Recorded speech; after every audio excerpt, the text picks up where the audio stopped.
Hey guys, Captain Andrew here with FishHeadwatersLake.com with your on the water report for January the 24th, 2023. Lake level is still at about 1.5 inches above normal pool, which is normal.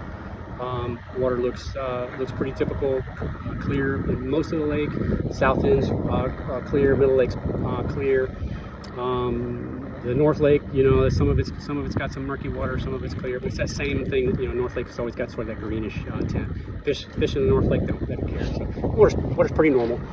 You don't have to look for anything special with the watercolor. The fish are happy with their locations.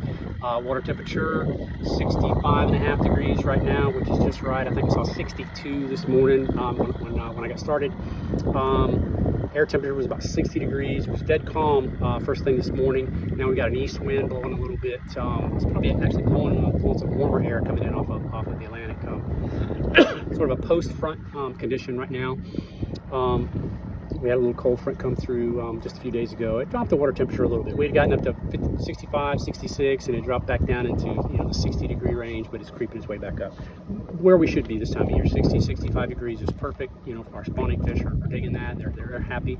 First thing in the morning, they may be a little bit sleepy. It's a little cold, so sometimes at first sometimes it's hot, sometimes it's a little because the temperature's down. I'm sticking with my normal pattern for the most part. I'm fishing in basically 5 feet of water, right? So 4 to 6 feet. Some of these areas that have got a little bit of 7 or 8 foot or something like that.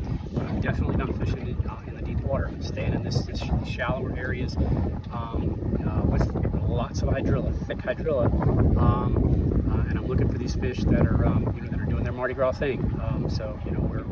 We're basically covering an area and covering it hard and trying to look for those fish that are at some stage of the spawn right now. January, February, March, it's going to be a very similar pattern for all of that. So, not covered water. What I'm doing is I'm finding an area where I've located fish, or I've located fish in the past, and we're slowly working that area, and we're working it hard. So we're not moving, very fast, but we're really covering one area. If we're not finding what we want, then we'll go to another area and move that, and try that.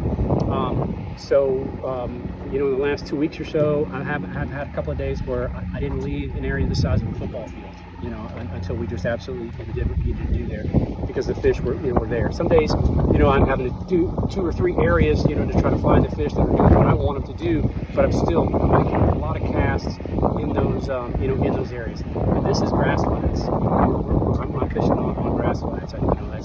That's one of the things. So I'm going down inlines or, tall grasslands. I'm out on this 5 foot, area, looking for those fish, but then going from, some location. So while we're doing that, I've got my anglers in the bow of the boat for the most part, and we're chucking line, in that same area. I want to make sure that we're covering, every area. So we may move 100 feet, make a dozen casts or more, move 100 feet, make those casts. If we catch a fish or two, we get a couple of bites, we're going to make sure we stake out right there, and we show them everything we've got. And when times not, there's 1 or 2 fish, there's going to be some more, and hopefully we're looking for that big one, to be hanging around. They will move a little bit, do the same thing. If that area's not producing, same recipe. Trying to throw top waters first thing in the morning, because man, that's the way I want to catch them. So I'm trying to throw some top waters to make that happen first thing. The baits that have been working for me, and I'm changing it out a little bit, but these baits are working, so it'd be crazy for me to do anything different. That little gold Shimano popper that I've been talking about, it's got a little white feather in the tail, just a little gold popper. Throwing that thing, and that red and white dog walking, type of a lure, a spook, type of lure. I like something with a rattle in it. But the key to both of those baits for these fish are super, super slow. Pop it and leave it, and just leave it and leave it and leave it, and maybe give it 1 or 2 or 3 pops. You can wiggle it a little bit, and then just leave it. It's the sitting. These fish, they don't want to chase bait. They're not up running around, chasing bait. They're staying basically in one small spot, and when a bait presents itself and stays relatively close, and they can go and get it and go right back. That's what they're wanting to do. They're not wanting to chase stuff around. once you put a hook in them, yeah, that's a great fight, but they just don't want to chase the bait. That's the way my pattern has been lately. So the spook type baits, the same thing. I'm giving that twitch, and you see my video where you just walk it side to side. I don't want it moving forward. I just want it to move side to side and stop. Side, side, side, stop. I don't want the thing coming through the water. I want it to stay in that same place and just waggle back and forth. Didn't throw frogs today because we weren't in that thick of grass, but the frog is the same way. It's pop, pop, and leave the thing. Just leave it. And more times than not, they grab it while it's just sitting still. Our topwater bite wasn't super hot today, and I had a feeling, because the air temperature dropped a little bit, that it wasn't going to be super hot. So we threw salt plastics a good bit. Man, it's hard for me to get away from it. And I talk about it all the time. Is my jerk shad, and this is my color. I've got just 2 or 3 colors that really are my go-to. Super confident, and this is the one. This is one today. Salt and pepper. This is a 5 1/4 inch. Most people call it a fluke. I call it a jerk shad. 5 1/4 inch. So it's not a little one. It's not a giant one.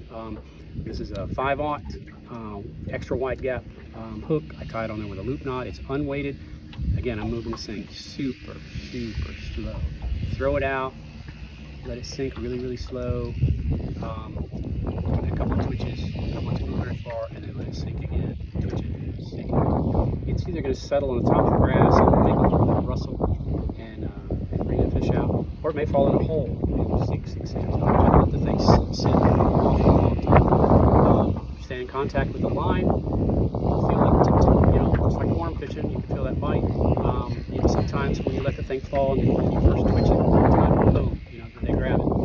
Today the bite wasn't violent, but it was pretty hard. They grabbed it and were serious about it. Some days it's like a worm bite. It's just tick tick.